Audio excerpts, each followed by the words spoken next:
دوستو حضور اکرم صلی اللہ علیہ وآلہ وسلم کے دور میں کچھ عرب ایک یہودی عالم کے پاس گئے اور اس سے کہا کہ حضور اکرم صلی اللہ علیہ وآلہ وسلم سے ایسا کیا سوال کیا جائے کہ ان کے نبی ہونے کی حقیقت واضح ہو جائے۔ اس کے جواب میں اس یہودی عالم نے حضور پاک صلی اللہ علیہ وآلہ وسلم سے 3 سوال پوچھنے کا کہا، جن میں سے ایک سوال یہ تھا کہ اصحاب کہف کون تھے۔ لہٰذا اللہ پاک نے اپنے محبوب محمد صلی اللہ علیہ وآلہ وسلم کو اس کا جواب قرآن پاک کی سورہ کہف کے اندر مکمل وضاحت کے ساتھ بیان فرمایا۔ اس کے مطابق یہ حضرت عیسیٰ علیہ السلام کا دور تھا جب اللہ پاک نے ان کو آج کے دور کے فلسطین کے علاقے میں لوگوں کو اسلام کی تبلیغ کے لیے بھیجا۔ یہ علاقہ اس وقت رومن امپائر میں شمار ہوتا تھا اور یہ بت پرست لوگ تھے۔ یہاں ایک یہودی بادشاہ کی حکمرانی تھی جو رومن حکومت کے ماتحت ہی کام کر رہا تھا۔ جب حضرت عیسیٰ نے یہاں تبلیغ شروع کی تو رومی لوگ آپ کے مخالف ہو گئے اور آپ کو گرفتار کر کے سولی پر لٹکانا چاہا، مگر اللہ پاک کے حکم سے آپ کو زندہ آسمان پر اٹھا لیا گیا۔ اس واقعے کے کچھ عرصہ بعد یہودی لوگوں نے رومی حکومت کے خلاف بغاوت کر دی، لہٰذا اس کے رد عمل میں غصہ ہو کر ٹائٹس نامی رومی بادشاہ نے یروشلم اور فلسطین پر حملہ کر کے اسے مکمل تباہ کر دیا، حتیٰ کہ بیت المقدس کو بھی اس نے مکمل تباہ کر دیا۔ اس دوران اس نے 1.5 لاکھ یہودیوں کو قتل کر دیا۔ جو بچے کچے یہودی یہاں رہ گئے تھے وہ جان بچا کر فلسطین سے نکل گئے، اور یوں صرف عیسائی لوگ جو حضرت عیسیٰ علیہ السلام کے ماننے والے تھے، ان کی تعلیمات کے پیروکار تھے، صرف وہی فلسطین میں موجود رہ گئے۔ دوستو، اس زمانے میں دقیانوس نام کے بادشاہ کی حکومت تھی جو کہ رومی تھا اور بت پرست تھا،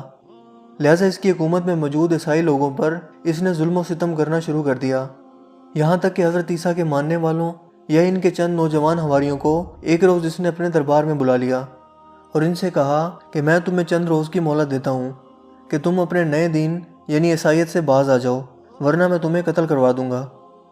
دوستو، عیسیٰ علیہ السلام کے پیروکار یہ نوجوان لوگ دراصل اصحاب کہف تھے، جن کے واقعہ کا ذکر قرآن پاک کی سورہ کہف میں وضاحت سے موجود ہے۔ ان نوجوانوں نے جب یہ دھمکی سنی تو شدید پریشان ہو گئے، کیونکہ وہ اس بادشاہ سے لڑنے کی ہمت نہیں رکھتے تھے اور نہ ہی اس شہر میں رہ کر عیسائی تعلیمات جاری رکھ سکتے تھے، ورنہ دقیانوس بادشاہ ان کو قتل کروا دیتا۔ لہٰذا انہوں نے شہر چھوڑ کر کہیں بھاگ جانے کا فیصلہ کیا اور اللہ پاک کی ذات پر بھروسہ کر کے شہر سے نکل گئے، یہ سوچتے ہوئے کہ اب اللہ پاک ہی ہمارے لیے کوئی فیصلہ کرے گا اور ہمارے لیے کوئی نیا راستہ بنائے گا۔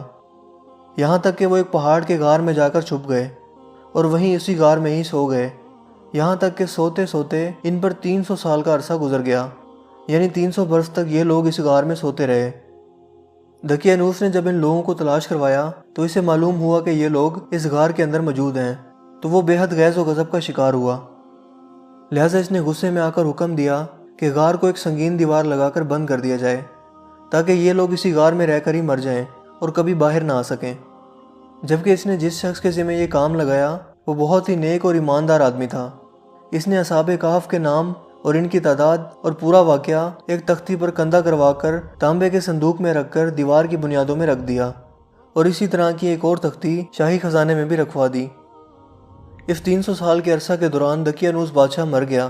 اور کئی بادشاہ اور کئی حکومتیں آئیں اور چلی گئیں،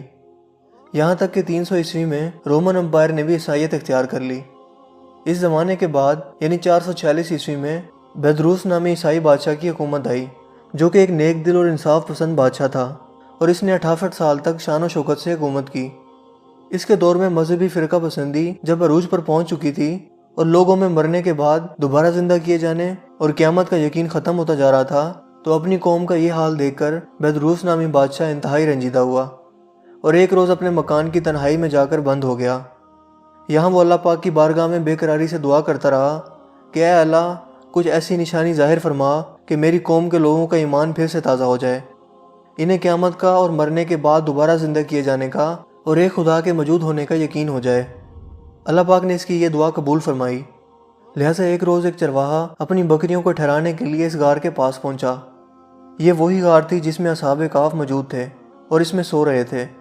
اس چرواہے نے چند لوگوں کے ساتھ مل کر اس دیوار کو گروا دیا۔ اس دیوار کے گرتے ہی دیوار گرانے والوں پر ایسی ہیبت اور خوف طاری ہوا کہ سب گھبرا کر وہاں سے بھاگ گئے۔ یوں اللہ پاک کے حکم سے اصحاب کہف اپنی نیند سے بیدار ہوئے اور ایک دوسرے سے سلام و کلام میں مشغول ہو گئے۔ جب انہیں بھوک لگی تو اپنے ایک ساتھی جس کا نام یملیخا تھا، اس سے کہا کہ تم بازار جا کر نہایت خاموشی سے کھانا لے کر آؤ، اور یہ بھی معلوم کرنا کہ دقیانوس ہم لوگوں کے بارے میں کیا ارادہ رکھتا ہے۔ جب یملیکھا غار سے نکل کر بازار پہنچے تو یہ دیکھ کر حیران رہ گئے کہ شہر میں ہر طرف اسلام کا چرچا اور بول بالا نظر آ رہا ہے،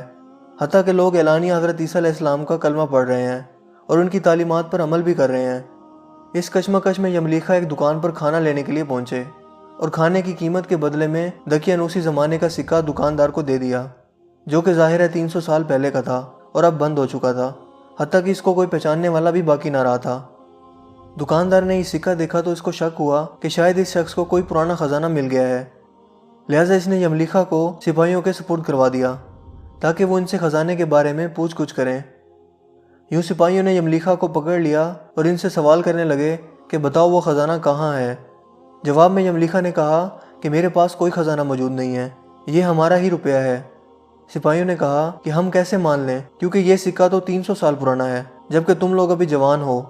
لہٰذا سچ سچ بتاؤ کہ معاملہ آخر کیا ہے تاکہ اس کا کوئی مناسب حل نکالا جا سکے۔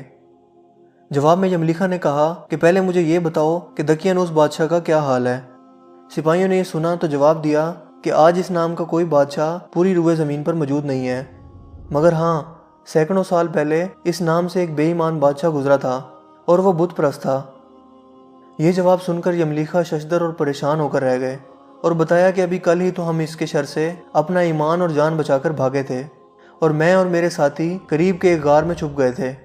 جبکہ میرے باقی ساتھی اس وقت بھی اس غار میں موجود ہیں۔ تم لوگ میرے ساتھ چل کر خود ہی ان کو کیوں نہیں دیکھ لیتے؟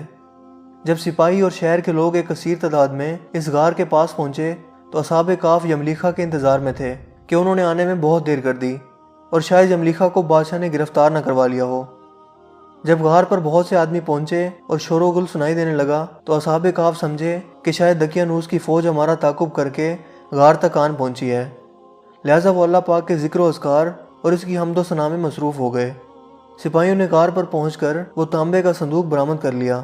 اور اس کے اندر سے تختی کو نکال کر پڑھا تو وہاں اصحاب کہف کے نام اور یہ لکھا ہوا تھا کہ یہ مومنوں کی جماعت ہے اور اپنے دین کی حفاظت کے لیے دقیانوس بادشاہ کے خوف سے اس غار میں پناہ گزین ہوئی ہے، اور دقیانوس نے غصے میں آ کر اس غار کے منہ کو بند کروا دیا ہے،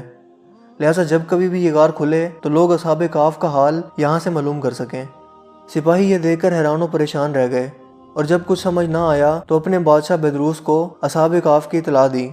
بدروس بادشاہ نے جب یہ خبر سنی تو فوراً اپنے عمرہ اور عمائدین شہر کے ساتھ اس غار پر پہنچ گیا۔ اصحاب کہف نے غار سے نکل کر بادشاہ سے تمام واقعہ بیان کیا۔ بدروس نے سجدہ گزار ہو کر اللہ پاک کا شکر ادا کیا کہ اے اللہ میری دعا قبول ہوئی اور آپ نے ایسی نشانی ظاہر فرما دی کہ انسان موت کے بعد زندہ ہونے کا یقین ضرور کرے گا۔ اس کے بعد اصحاب کہف نے بدروس بادشاہ کو دعا دی کہ اللہ تمہاری بادشاہی میں برکت عطا کرے، اور سلام کرنے کے بعد دوبارہ اسی غار میں واپس چلے گئے اور دوبارہ وہیں جا کر سو گئے جہاں سے بیدار ہوئے تھے۔ لہٰذا اسی نیند کی حالت میں اللہ پاک نے ان اصحاب کہف کو موت دے دی۔ بادشاہ بدروس نے سال کی لکڑی کا صندوق بنوا کر اصحاب کہف کی لاشوں کو اس میں رکھوا دیا۔ بدروس بادشاہ نے غار کے منہ پر ایک مسجد بھی بنوا دی اور سالانہ ایک دن مقرر کر دیا جب لوگ اصحاب کہف کی قبروں کی زیارت کے لیے آیا کرتے تھے۔ دوستو، اصحاب کہف کی تعداد کے بارے میں علماء کرام کی بہت سی رائے پائی جاتی ہیں۔ حضرت عبداللہ بن عباس فرماتے ہیں کہ اصحاب کہف کی تعداد 7 ہے، جبکہ 8واں ان کا کتا تھا، جبکہ ان کے ناموں میں بھی کافی اختلاف موجود ہے۔ حضرت علی رضی اللہ تعالیٰ عنہ سے روایت ہے کہ ان کے نام یہ تھے: یملیکھا، مکشمنا، مشلینہ، مرموش، گبرنوش، شازنوش، اور 7واں ایک چرواہا تھا جو ان کے ساتھ چل پڑا تھا، جس کا ذکر آپ نے نہیں فرمایا، جبکہ ان لوگوں کے کتے کا نام کثیر تھا۔ دوستو، یہاں سوچنے کی بات یہ ہے کہ آخر ایسا کیسے ممکن ہوا؟ اصحاب کہف پر وقت اثر انداز کیوں نہیں ہوا، اور نہ ہی ان کے جسمانی خد و خال میں کوئی تبدیلی واقع ہوئی، جبکہ ان کے آس پاس 300 سال کا وقت گزر گیا؟ سائنسی طور پر اگر اس کی وضاحت کریں تو ایسا تب ممکن ہو سکتا ہے جب تھیوری آف ریلیٹیوٹی کے مطابق اس غار میں جہاں اصحاب کہف لیٹے ہوئے تھے، اس جگہ کا گریویٹیشنل فیلڈ غار سے باہر موجود جگہوں سے بالکل کم ہو گیا ہو یا پھر تقریباً ختم ہو گیا ہو، لہٰذا ان کے لیے وقت رک گیا ہوگا، جبکہ ان کے آس پاس کا تمام وقت چلتا رہا۔ بظاہر ایک ہی فریم آف ریفرنس کے ہوتے ہوئے ایسا ناممکن نظر آتا ہے، مگر تمام جہانوں کے پالنے والے رب کے لیے، جس کے ہاتھ میں دنیا و کائنات کا نظام موجود ہے، کچھ بھی ناممکن نہیں ہے۔ یہ تو محض